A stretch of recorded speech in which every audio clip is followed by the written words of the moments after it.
Welcome to this deep dive into the world of Android internals. We have a ton of sources. You've provided excerpts from technical books, manuals, you name it. It's quite a stack. It is, yeah. And our goal today is to kind of uncover the machinery under the hood that makes Android work. Yeah, we're talking about the system architecture, right? Those things called pseudo file systems, which don't actually take up storage space, the boot process, and all the security involved there. And we'll even take a look at how Android has evolved from its early days and what might be coming in the future. Yeah, think modular smartphones. But before we get too far ahead, Yeah. your sources mentioned some security issues, particularly with gingerbread. Oh, yeah, gingerbread. I vaguely remember that. Yeah. Wasn't it known for being a little buggy? Yeah, that's one way to put it. Specifically, version 2.3 of gingerbread was like the Wild West when it came to security. Imagine a bug in the messaging app that could send your text to the wrong person. Oh, no. Yeah, I'm glad I skipped over that version. And it wasn't just minor bugs. A lot of vulnerabilities in Gingerbread led to serious issues of malware. Some even got rootkit level access to the system. That's a good reminder to keep your software up to date. Speaking of which, the sources talk about how people are excited for newer Android versions, and they might even be more popular than Lollipop. Yeah, the adoption rate of Lollipop, version 5.0, was interesting to watch.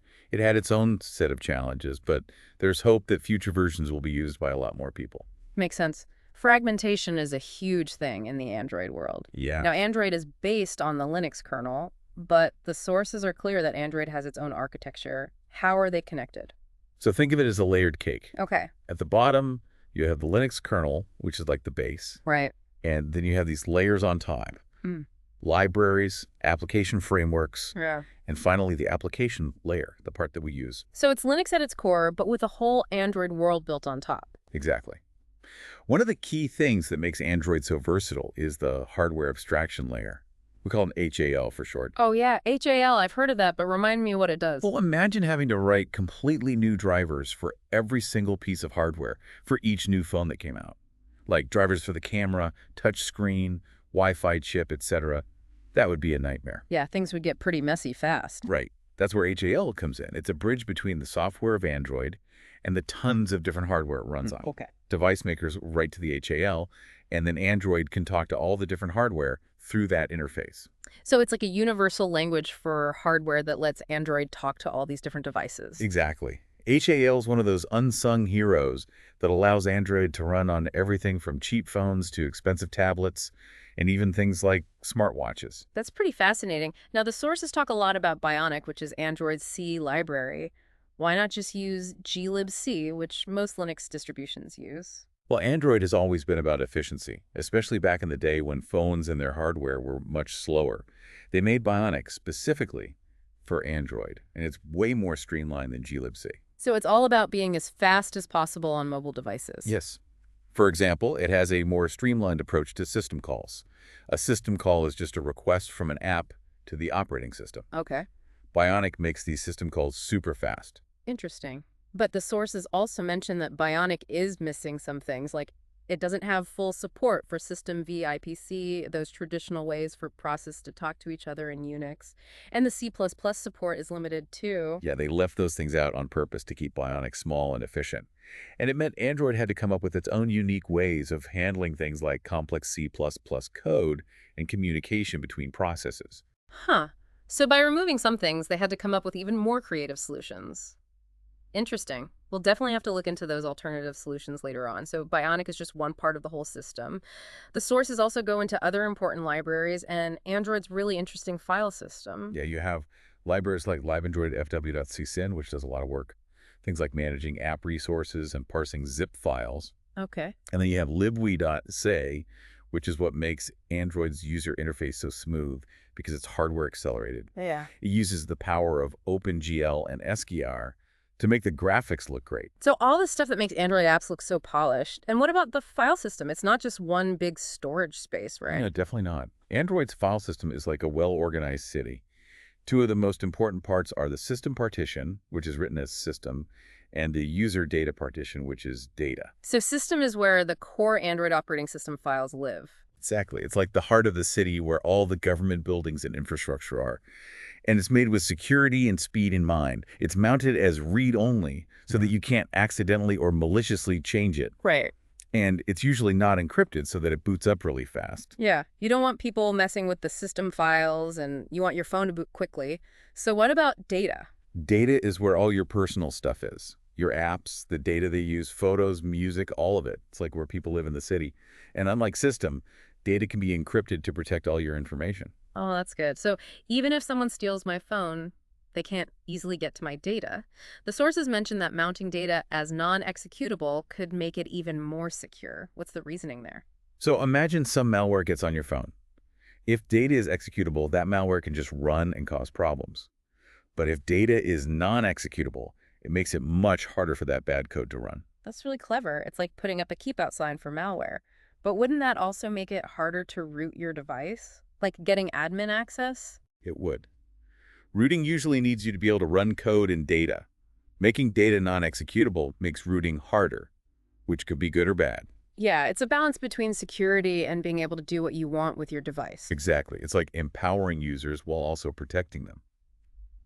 And speaking of security, the sources talk about how Android starts up and how it keeps things secure. Yeah.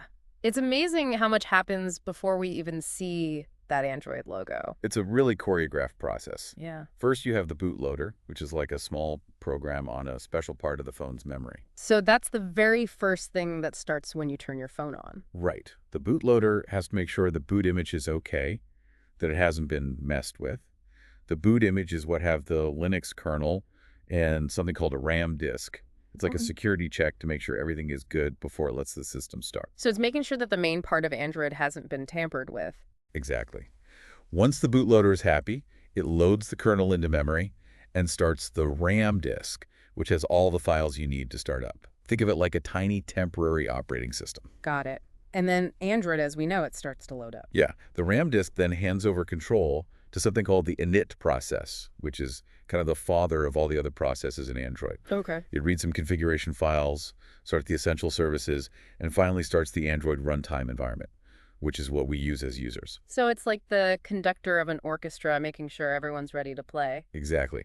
The boot process is a really coordinated set of steps that make Android work. The sources talk about unlocking the bootloader. What exactly is that, and how does it affect security? Most Android devices come with a locked bootloader. Okay. It's like a seal that makes sure no one can make unauthorized changes to the system. Unlocking the bootloader breaks that seal and gives you more control. So is that the same as getting root access? Not quite, but unlocking the bootloader is usually required for rooting. It lets you install custom ROMs, which are like different versions of Android, and also custom kernels, which are like the core of the operating system. So it's a way to customize your Android experience beyond what you normally can. Yeah. But remember that unlocking the bootloader makes your phone less secure. That's why phone makers warn you about it. It's a trade-off between flexibility and security, I guess, like leaving your doors unlocked so you can come and go as you please, but it's also riskier. Right. And to make sure your data is safe if someone does get access, a lot of devices automatically erase everything when the bootloader is unlocked. It's like hitting the reset button. That makes sense. So if I'm thinking about unlocking the bootloader, I should back up my data first. The sources also talk about rooting. Is that the same thing as unlocking the bootloader? Not exactly. Unlocking the bootloader is often a step towards rooting, but rooting is all about getting root privileges, which is the highest level of access in Android. So like becoming the administrator of your phone. Yes, you can think of it that way. Yeah. Rooting lets you do things that are normally restricted, Okay. like installing special system utilities, changing system settings, and even getting rid of apps that came with phone that you don't want. So you have complete control over your phone. To a certain degree, yes. But just like unlocking the bootloader, rooting has its own risks. Your device could be less secure if you're not careful. Okay, so it's a powerful tool that requires you to be responsible. Exactly. You have to be careful. The sources mention things like towel root that can get you root access by using vulnerabilities. How do those work? It's like finding a secret way into a building that's really well guarded. Towel root and other one-click rooting methods take advantage of security holes, often in the Linux kernel itself, to get root access. So they're basically using software bugs to get in. Yeah, and it's a constant back and forth. Yeah. Security researchers are always trying to fix these vulnerabilities, while the people making rooting tools are looking for new ones. It's like a digital arms race. It is. Now let's talk about system properties. What are they and why are they important? System properties are kind of like the settings that define how your Android device works. They're like key value pairs that store things like the phone's model, build fingerprint, screen density, and a ton of other configuration details. So it's a central place for all the information about the device. Exactly. There's a file called build.prop. It's like a map to all these properties. It's made during the Android build process, and it has a lot of information about the phone. Interesting. Can you change these properties? Yes, but it's tricky. You need root privileges to change the system properties. Okay. These properties control important parts of the system. Messing with them could make your phone unstable or even break it completely. Okay, I'll leave that to the experts then. We talked about the init process earlier, the one that starts everything up. The sources really go into detail about how it controls the whole system. Init is like the conductor of a big orchestra. It manages how the entire Android system starts and runs. It's the first thing launched by the Linux kernel when you boot up, and it has a ton of jobs. Like what kinds of jobs? Well, it reads the initialization scripts, which are like the instructions for starting up. Right. It starts essential services, which are the background processes that keep Android running smoothly. Okay. And it manages all the different processes throughout the life of the device, making sure everything works together. So it's like the ultimate multitasker, keeping everything in sync. Exactly. And the sources specifically talk about init.rc, the main initialization script. It's like the conductor's baton, telling the system how to start services, set permissions, and configure everything. So if you really want to understand how Android works at a deep level, Right. init.rc is the place to look. Yeah. It shows you how Android boots up and configures itself. Now, init doesn't work alone. It has a bunch of native services that each do specific things. The sources mention a bunch: LMK, logged, vold, ned, installed, keystore, and zygote. That's a lot. Can we break down what some of these services do? Sure. LMK stands for Low Memory Killer. It's the one that keeps Android running smoothly, even when there's not much memory left. Remember, Android doesn't have swap space like regular Linux systems, so memory management is really important. Yeah, swap space lets Linux use disk space as extra memory when it runs out of RAM. But Android just uses RAM, which is faster but more limited. Right. And LNK is aggressive about freeing up memory when things get tight. It keeps an eye on how much memory each process is using and figures out which ones aren't essential or are using too much. And then it just kills them off. Seems a little harsh. Well, it's all about survival. When the system's low on memory, LMK decides which processes to kill based on how important they are and how much memory they're using. It'll start by killing the least important or most memory-hungry processes until there's enough memory free. So it's like a triage system for memory, making the tough choices. Exactly. LMK is why you might see an app suddenly close if you switch to something else. It's just trying to give the app you're currently using more resources. Makes sense. It's all about using limited resources wisely. What about logged? I know Android has something called Logcat that developers use for debugging. How does log fit in? Logged is like the behind-the-scenes hero of debugging. It's the system service that captures all the log messages from different parts of the system, like the kernel, services, and apps. So it's like a central log for everything that's happening. Exactly. It writes these messages to a buffer in memory. Okay. And Logcat is just a tool that reads and displays what's in that log buffer so developers can see what's going on under the hood. So Logcat doesn't create the logs, it just shows them to us thanks to log. That's right. Logged is always working in the background, capturing all this valuable information. It helps developers find bugs and understand how their apps are behaving. It's a super important tool for anyone working with Android. Okay, I see why it's so important. Let's move on to Vold, the volume daemon. What does it do? Vold is like the guardian of your Android device's storage. It manages all the different storage devices connected to your phone, like the internal storage, SD cards, USB drives, all that. Think of it as the traffic controller for storage. So when I plug in a USB drive or put in an SD card, Vold is what makes it work. Exactly. It handles mounting and unmounting those devices, making sure they're recognized by the system and you can use them. Okay. And it doesn't stop there. Vold is also a key player in decrypting your files. It works with crypts and keystore to do that. Tell me more about this decryption process. Remember, we talked about data encryption. When you turn on encryption on your phone, the data partition where your personal stuff is stored gets encrypted using a special key. This key is protected by your lock screen password or PIN. So even if someone gets my phone, they can't just take the storage and see my data. Exactly. It's all scrambled, and the key to unscramble it is safely locked away. When your phone boots up, Vault kicks in, along with CRIFs, the kernel module that handles encryption and key store, which stores encryption keys. So they work together to unlock my data. Exactly. They decrypt the data partition so the system can use it. Yeah. It all happens in the background so you don't even notice, but it makes sure your data is protected. That's pretty impressive. Yeah. What about NED? I'm guessing it's related to networking. You got it. Net is the network daemon. It's basically in charge of anything network-related on your Android device. Okay. It controls the network interfaces, manages connections, and makes sure your phone can connect to the internet. So when I connect to Wi-Fi or use mobile data, Net is working behind the scenes. Yeah, it does things like assigning IP addresses, figuring out domain names, setting up tethering, even managing firewalls. Wow. It's like the Swiss Army knife of networking. Okay, Net is important for a smooth and secure internet experience. Definitely. Now, how about installed? Does it have something to do with installing apps? Yep, you guessed it. Mm-hmm. Installed is the service that handles installing and uninstalling apps on your phone. Okay. It works with the package manager, the part of the system that keeps track of all your apps. So when I download an app from the Play Store, installed does the work. Right. Install takes care of copying the files, setting permissions, and registering the app with the system. Right. It also plays a part in security, making sure apps are installed safely. So it's not just about copying files, it's about keeping the system secure during installation. Exactly. Installed is like a librarian, carefully putting all the apps in their right places in your Android world. Okay, I see. Now, last but not least, there's Key Store. Key Store is like a super secure vault for all the important cryptographic keys in Android.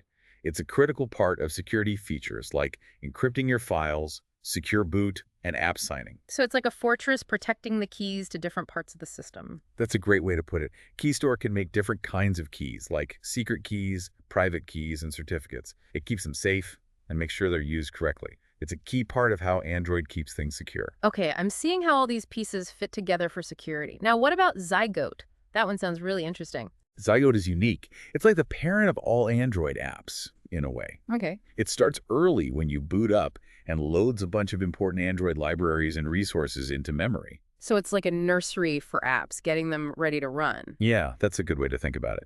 When you open an app, instead of starting from scratch and loading everything it needs, Zygote just copies itself, and the new process gets all those preloaded resources. Oh, that's clever. So each new app gets a starter kit thanks to Zygote. Exactly. This saves a lot of time and memory, so apps launch faster and smoother. Without Zygote, Android would feel much slower. Wow. Zygote is a crucial part of making Android fast and responsive. It's amazing how much work goes into making such a complex system run so smoothly. It really is. And it's all thanks to the work of so many developers in the open source world. We've covered a lot already, the architecture, the important parts, and how all the services work. Yeah, we've gone through the boot process, security features, and those system properties, Right but on. there's still more to learn. What's next? Let's dive deeper into how processes talk to each other and how Android manages all those processes in memory. Okay. We'll also unravel the mystery of Binder, which is Android's special way of doing IPC.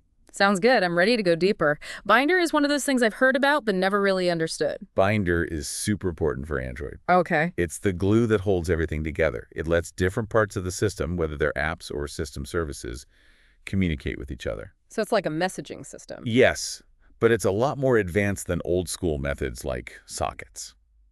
Binder not only lets processes send messages, but they can also share complex objects and even file descriptors. Okay, so it's different from traditional IPC. But how does it work? The sources mention a service manager. Is that like the central hub? You got it. The service manager is like a directory of all the services. Okay. When a service starts up, it tells the service manager, hey, I'm here and ready to work. So it's like listing your business in a phone book so people can find you. That's a good analogy. Right. And when an app or another service needs to use a particular service, it asks the service manager where to find it. Got it. So the service manager connects everything that needs to talk to each other, and Binder is the communication channel. Exactly. And to define how a service works, what methods it has, and how you can use it, Android uses something called ADL, the Android Interface Definition Language. Okay. It's basically a way to define the contract between a service and the things that want to use it. So ADL is like the instruction manual for talking to a specific service. Precisely. It lays out the methods, the data types that can be used, and how the communication should work. It makes sure everyone's on the same page. Okay, that makes sense. Let's shift gears and talk about process management and memory. Android is all about multitasking, running lots of apps at the same time. How does it manage all those processes without crashing? That's a great question. It's about how Android achieves both performance and responsiveness. Every app runs in its own process, which helps with isolation and stability. It's like each app has its own little space to work in. Right. This prevents one badly behaving app from crashing the whole system. Okay. But within a process, you can have multiple threads running at the same time, so an app can multitask too. So it's like each app has its own apartment, and threads are like roommates sharing the space but doing their own things. Perfect analogy. And just like roommates could be doing different things like sleeping, cooking, or working, threads can be in different states too. Okay. They can be running, sleeping, waiting, and so on. Imagine managing all those threads and states is a tough job for the system. Absolutely. Android is constantly monitoring threads, deciding when they get to use the CPU, and making sure everything runs smoothly. The sources talk about two types of context switches, voluntary and involuntary. Okay, what's the difference? A voluntary context switch is like a polite handoff. A thread says, "Hey, I'm done for now." Maybe it's waiting for some data or it finished its task. An involuntary context switch is more like an interruption. The system stops a thread, maybe to let another one run or to deal with something urgent. So it's like taking turns versus being cut off mid-sentence. Exactly. Yeah. Paying attention to these context switches can tell you a lot about how well your apps are performing. Okay. If you see a lot of involuntary switches, it might mean your app isn't getting enough CPU time, or it's using too many resources and slowing other things down. Okay, so understanding this helps developers write better apps. Definitely. It's all about making the most of the system's resources. Mm. Now, the sources also mention something called a zombie thread state. Already threads. Sounds scary. It's not as bad as it sounds. Okay. It's a normal part of how processes work. Yeah. When a thread finishes its job, it doesn't just disappear right away. Right. It goes into the zombie state briefly, waiting for its parent process to reap it. Reap it. Like take its soul. Not that dramatic, but you get the idea. Okay. Reaping just means collecting the thread's exit status, which tells you if it finished successfully or had an error. Okay. The parent process cleans this up. So it's like a final goodbye. Yeah. And if the parent process doesn't reap as zombie threads, they can stick around and use up resources, kind of like guests that overstay their welcome. Uh-huh. Okay. I can picture that. Let's talk about how Android handles memory. It's a big deal since Android doesn't have swap space to rely on. You're right. Memory management is a balancing act, especially on mobile devices where resources are limited. Android uses virtual memory, which means each process has its own address space, a range of memory addresses it can use. Yep. It's like each process gets its own playground. But they're all sharing the same physical memory. Yeah, exactly. The system maps parts of this virtual address space to physical memory as needed. It's a way to make processes think they have more memory than they actually do. Makes sense. But without swap space, Android has to be really careful about how it uses memory or things could crash. Right. That's right. If a process tries to use more memory than is available, it can cause an out-of-memory error. That's when apps crash or the whole system becomes unstable. That's why LMK is so important. Remember, it's the last line of defense against running out of memory. Right, the memory grim reaper. The sources mention something called anonymous memory and memory mapping. What are those? Anonymous memory is memory that's not associated with any files on your device. Okay. It's used for things like the stack, the heap, and other dynamic data structures that change as a program runs. So it's like a workspace for a program. Exactly. Memory mapping is different. Okay. It connects a file to a part of a process's address space. It's a way to load data from files into memory without copying the entire file. So it's like creating a direct link between a file and a section of memory? Right. This lets the system only load the parts of the file it actually needs. Okay. It saves memory and makes things faster. Think of it like streaming a movie instead of downloading the whole thing. That's a good way to explain it. The sources mention some tools in the proc file system that can show you details about a process's memory. Yeah, they talk about propit maps and procbits maps. Okay. These are special files that give you tons of information about how a process is using memory. So you can see the memory map of a process. Yes, they show you which parts of memory are being used, their sizes, whether they're linked to files, and more. They're great tools for understanding how your apps use memory. Cool. It's like being a detective, but for memory. Exactly. And there are also metrics like RSS, USS, and PSS. They give you different ways of measuring how much memory a process is using. Okay, I'm ready for a memory metrics lesson. RSS is the total amount of physical memory a process is using, including shared memory. Okay. USS is the amount of memory used only by that process, not shared with others. Got it. And PSS takes shared memory into account, splitting it up proportionally between the processes using it. So PSS is probably the most accurate way to compare how much memory different processes are using. That's right. And to see these metrics in action, you can use tools like ProCrank and LibRank, which are part of the Android open source project. Okay, I'll check those out. Let's switch gears now and talk about security in Android. It seems like we hear about vulnerabilities and malware all the time. Security is a big deal. Android's security model is like a fortress with many layers of defense. At the core, you have Linux's discretionary access control, or DAC for short. It uses user IDs and group IDs to control who can access what. So it's like a system of permissions. Exactly. Each process runs with a specific user ID and group ID, and the system uses these IDs to enforce rules. For instance, only processes with root privileges, which is the highest level, can change system files. Okay, so like different levels of clearance to Yeah. access certain areas. Yeah. But Android goes further than basic DAC. It has isolated services, which is a form of sandboxing that puts even tighter restrictions on certain processes. So they're like isolated patients to prevent the spread of disease. Exactly. Isolated services have their own processes and unique user IDs. And the service manager we talked about earlier prevents them from accessing most system services. So it's a way to limit the damage a risky process could cause. Exactly. It's always a trade-off between features and security, but it's an important one.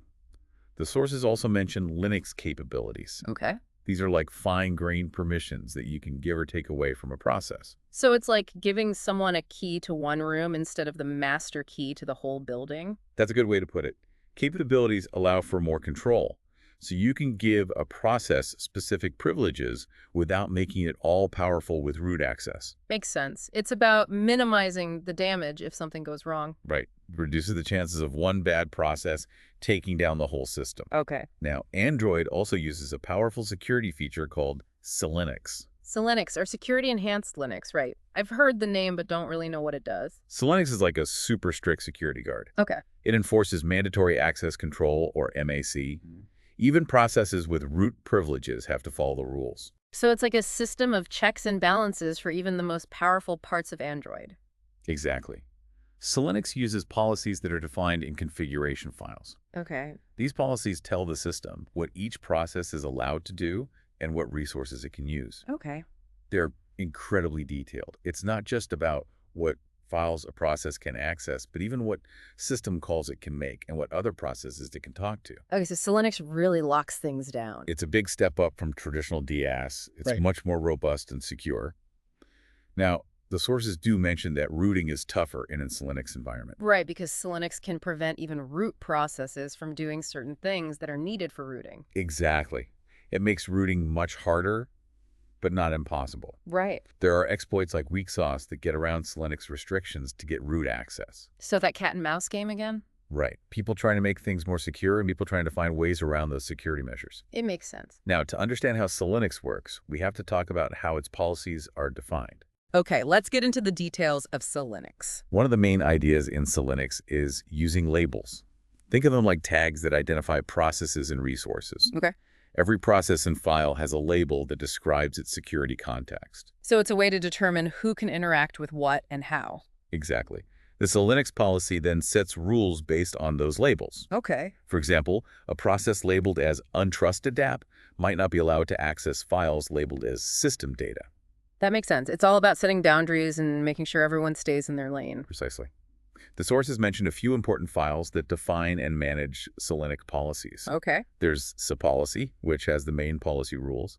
Then there's file contexts, which matches file to their security labels, and seek contexts, which does the same for apps. So it's like a chain of command for security, with each file playing its part. Exactly.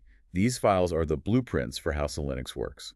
Now, if you want to see Linux in action, the sources mention a command, ps ac by z. That's a regular command for listing processes, right? Yeah, but in Android, using nay to z with ps shows you the Linux context for each process. Okay. So you can see what security domain a process is in and what permissions it has. So it's like a security audit tool. Exactly. Hmm. And if you want to go even deeper, there's a command called csearch. It lets you search the Selenex policy and see what rules apply to specific processes or resources. Okay, that's going on my list of things to learn. We've talked a lot about system-level security, but let's get back to those Dalvik permissions that control what apps can do. Dalvik permissions are really important for Android security. They give us a way to control app behavior using the principle of least privilege. Right. Only giving apps the permissions they absolutely need to work. Exactly. When you install an app, it says what permissions it needs in its manifest file.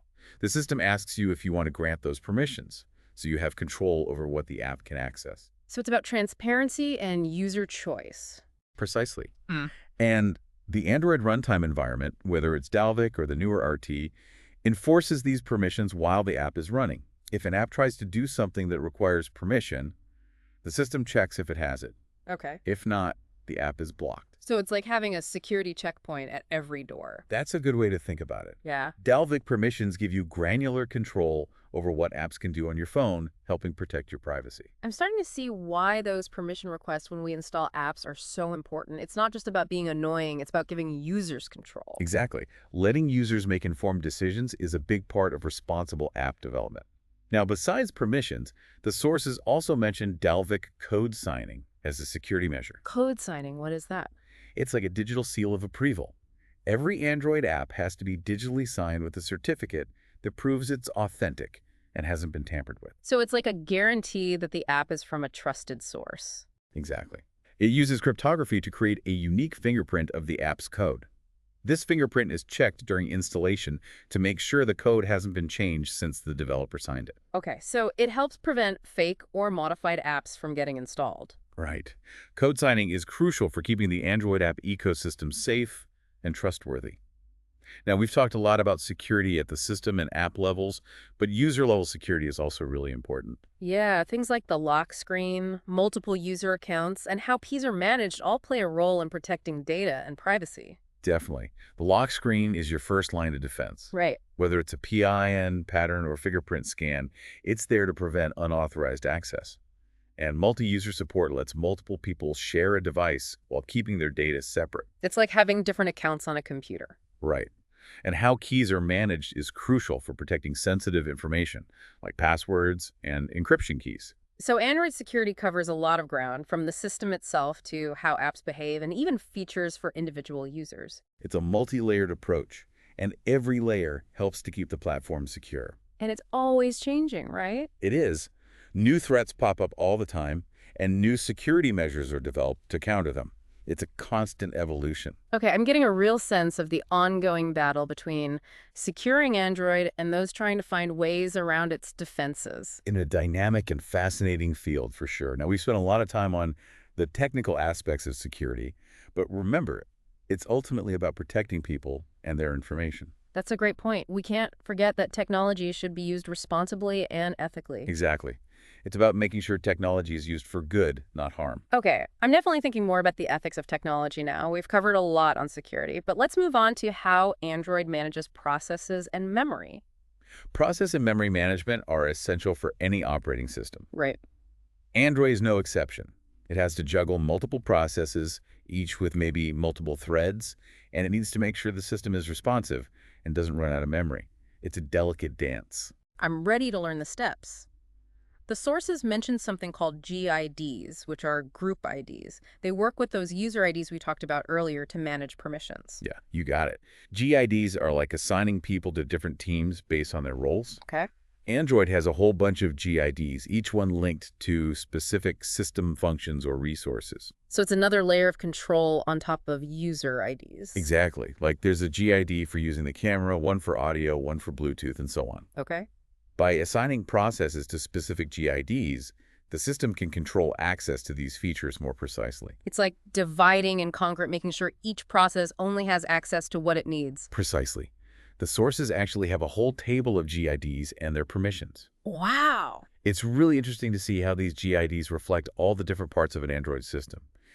There are GIDs for everything from the radio interface layer, which talks to the cell network, to the volume daemon that handles storage. Okay, I'm starting to see the bigger picture of how these GIDs work. The sources also talk about why certain services have the permissions they do, like the rationale behind it. Right.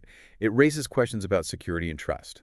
Okay. Like, why does the Zygote process, the parent of all apps, need to change its user ID? Yeah. And why does the debugger, which is used to troubleshoot apps, need root privileges? Good questions. What are the answers? Well, Zygote needs to change its user ID to match the app it's starting. Okay. That way, the app runs with the correct permissions. So Zygote adapts to the security needs of each app it launches. Exactly. It's not about giving Zygote too much power. It's about letting it create processes with the right level of access. Okay. And the debugger needs root privileges to access the memory of other processes, which is necessary for debugging. Right. So it can see what's going on and fix problems. Exactly. It's like giving a mechanic access to the engine. Okay. The sources also explain why AB, the Android debug bridge, needs certain privileges. Add is what developers use to connect to their devices, right? Yeah, ADB is a powerful tool. You can use it to install apps, access the device's shell, and a lot more. It can run with root privileges, but it's designed to drop those privileges unless the developer specifically tells it not to. So it's like a temporary security clearance with strict rules. Exactly. It balances the power of AB with the need to keep things secure. The sources also talk about Vold, the volume daemon, which needs root privileges to mount and unmount storage devices. Yeah, I can see why that would need special permissions. Mounting storage is a sensitive operation that could cause security problems if it wasn't handled carefully. Right, it's about balancing functionality with security, only giving privileges when they're absolutely needed, and minimizing the risk of misuse. Okay, I'm really getting a good understanding of how carefully Android's security model has been designed. It's not just about building walls, it's about creating a system that's secure, but also lets people do what they need to do. That's a great way to put it. Security isn't about absolute control. It's about finding the right balance between protecting the system and giving users freedom. And Linux is a key mechanism for striking that balance. Linux Security Enhanced Linux, right. It's one of those features that sounds really powerful, but also kind of mysterious. Yes, Linux is definitely powerful. As we discussed earlier, it's all about mandatory access control, or MAC, which is stricter than traditional discretionary access control.